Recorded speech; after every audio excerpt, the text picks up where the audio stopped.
इसलिए सुग्रीव जी ने जब दो क्षत्रिय रूप में राजकुमारों को आते देखा तो भयभीत हो गया और हनुमान जी से निवेदन किया, हनुमान जी मुझे लगता है कि बाली ने खुद तो आ नहीं सकता, अपने दूतों को भेजा है मेरी खोज के लिए, देखो जाकर के कहीं ये बाली के भेजे हुए दूत तो नहीं है।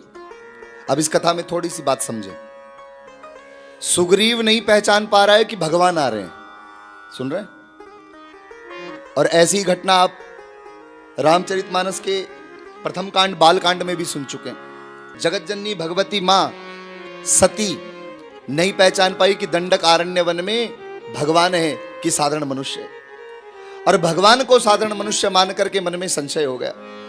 संशय दोनों को है, मां भगवती जगत जननी सती अम्बा को संशय था कि ये राम है कि भगवान है, और इधर सुग्रीव को संशय है कि ये कोई साधारण मनुष्य, कोई हमारी खोज करने के लिए दूत आया है। लेकिन अंतर देखो, मां भवानी सती को गुरु के रूप में, जो त्रिभुवन के स्वामी, तुम त्रिभुवन गुरु वेद बखाना आन जीव पावर का जाना। त्रिभुवन के गुरु जो महादेव हैं, और एक पत्नी के लिए तो पति ही सबसे बड़ा गुरु है। जहां एक तरफ तो त्रिभुवन का गुरु समझा रहा है कि देवी ये कोई साधारण मनुष्य नहीं है, ये राम जी हैं, और ये साक्षात सच्चिदानंद भगवान जो लीला करने के लिए धरती पर साधारण मनुष्य जैसे रो रहे हैं पत्नी के विरह में, वियोग में। लेकिन गुरु की बात को भी नहीं माना, पति की बात को भी नहीं माना, और कहा कि ऐसा करो गुरुजी, आप यहीं खड़े हो जाओ, जरा मैं जाकर के देखती हूं कि भगवान है कि कौन है। यही किया। सुग्रीव की समझदारी देखो, सती अम्बा तो स्वयं खोजने गई कि मैं बताऊंगी, कोई गुरु गुरु कुछ नहीं है, मैं बताऊंगी कि भगवान होता है कि नहीं होता। लेकिन सुग्रीव ने फिर भी समझदारी की कि गुरु से कहा, हनुमान जी गुरु हैं, और गुरु को कहा कि गुरुदेव आप मेरा मार्ग प्रशस्त कीजिए और आप बताइए कि जो आने वाले हैं वो कौन है। तो अब जब गुरु आगे जाता है, जब शिष्य से आगे गुरु चल करके भगवान का मार्ग प्रशस्त करता है, तो वहां जीव का कल्याण होता है, और जहां गुरु को पीछे छोड़ करके हम भगवान की खोज के लिए आगे जाते हैं, तो वहां पर फिर हमारा पतन होता है। तो सती अम्बा का क्या हुआ? पतन हुआ। भगवान शिव को तो त्याग करना पड़ा सती के देव को।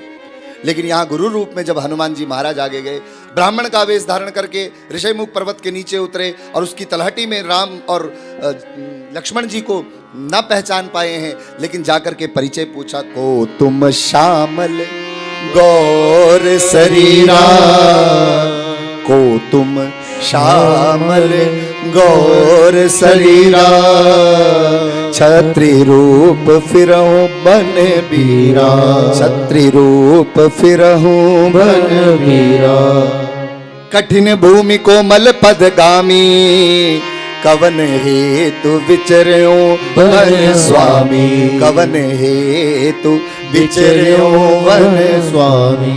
ब्राह्मण का वेश धारण करके हनुमान जी निकट आए और कहा कि हे प्रभु आप कौन हैं, जो क्षत्रिय रूप में सुंदर कोमल कौमार शरीर वाले इस कठिन भूमि पर, कठोर भूमि पर कोमल पैरों से चल रहे हैं। हे स्वामी आपका परिचय क्या है? कहीं नर नारायण ही तो धरती पर नहीं उतर आए जो राजकुमार का रूप धारण करके धरती पर विचरण कर रहे हैं?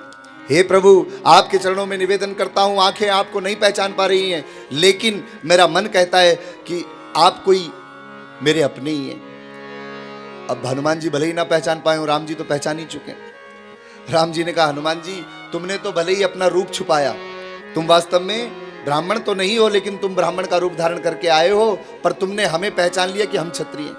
फिर भी अब हम तुम्हें परिचय देते हैं। राम जी ने अपने मधुर शब्दों में कहा, कौशलेश दशरथ के जाए, कौशलेश दशरथ के जाए, हम पितु बचन मानी बन आए, हम पितु बचन मानी बन आए। हम चक्रवर्ती सम्राट महाराज दशरथ के, अयोध्या नरेश दशरथ के पुत्र हैं, और अपने पिता की आज्ञा वचन का पालन करते हुए हम वन में आए हैं।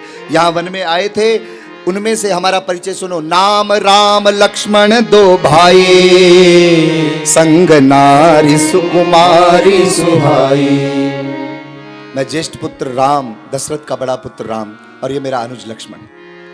यहाँ हम तीन आए थे, संग में मेरी नारी, मेरी पत्नी जानकी जी भी थी, लेकिन किसी ने जानकी का हरण कर लिया। अब मैं अपनी पत्नी को खोजता हूं और अब मेरा भाई मेरे साथ चल रहा है। हनुमान जी ने जाना दशरथ नंदन है तो तुरंत चरणों में लेट गए, चरणों में दंडवत प्रणाम किया। बोले सियावर रामचंद्र भगवान की जय। हनुमान जी ने बारंबार प्रभु से क्षमा मांगी, प्रभु मेरे अपराध को क्षमा कर दीजिए, कितनी बड़ी भूल हो गई कि दास अपने स्वामी को, सेवक अपने स्वामी को नहीं पहचान पाया। अब तो प्रभु आप कह रहे हैं कि आपकी पत्नी का हरण हुआ, इस बात का समाधान तो केवल ऊपर बैठा हुआ सुग्रीव है, जो अपने भाई के भय के मारे ऊपर बैठा है। आपसे मिलने के लिए, आपके स्वागत के लिए नीचे नहीं आ पाया। प्रभु मैं आपके स्वागत के लिए आया हूं। मैं चाहता हूं आप सुग्रीव से मैत्री कीजिए और सुग्रीव ही आपके कार्य में आपकी सहायता करेगा।